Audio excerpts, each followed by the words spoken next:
avoid cut, copy, paste. Because if you do that, you have certificate that it is free of plugin. In the case, you will be caught somewhere by your even evaluator also, right? So don't think that the diabetic actually vis-a-vis other populations is what review of literature is suggesting.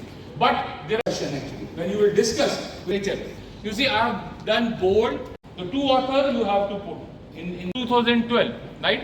So you cannot put, you can put this way also, you can put this way also, right? But one thing and Sana Malik, that will be there, right? So verify for the availability of the work facility, always there in your thesis. This is mandatory now, and declaration, if it is, this is not used, right? You have to put as an annexure in the end of the thesis. So this is a basic format. We from where we are going to start.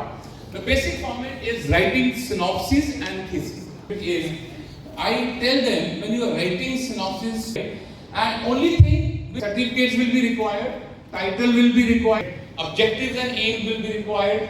Post graduate department of conservative dentistry and endodontics आज एक workshop organise करा रहा है under the supervision of the principal doctor Rakesh Krishna Gupta जी.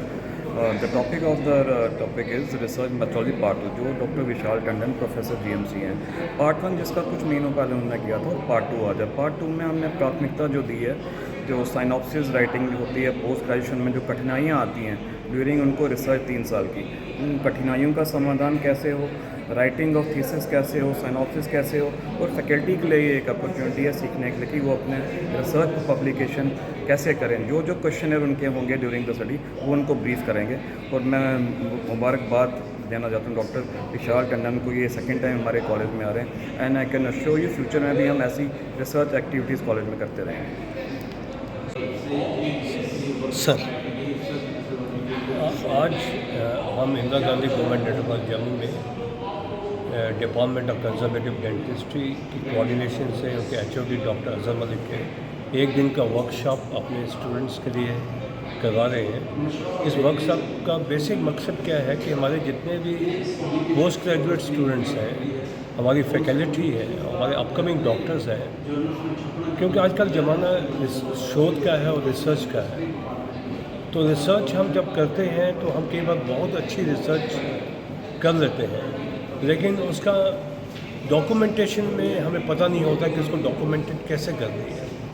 तो जब ये international journals में, national journals में ये पब्लिश होती है, तो शायद उस समय उनका जो काम किया होता है इफेक्टिव, उसका इम्पैक्ट नहीं होता है.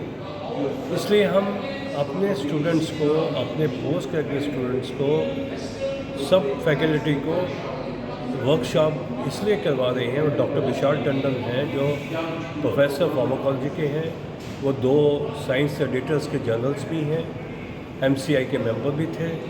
उसके अलावा vaccine programme and other programmes के नेशनल बॉडीज़ के भी वो मेंबर हैं.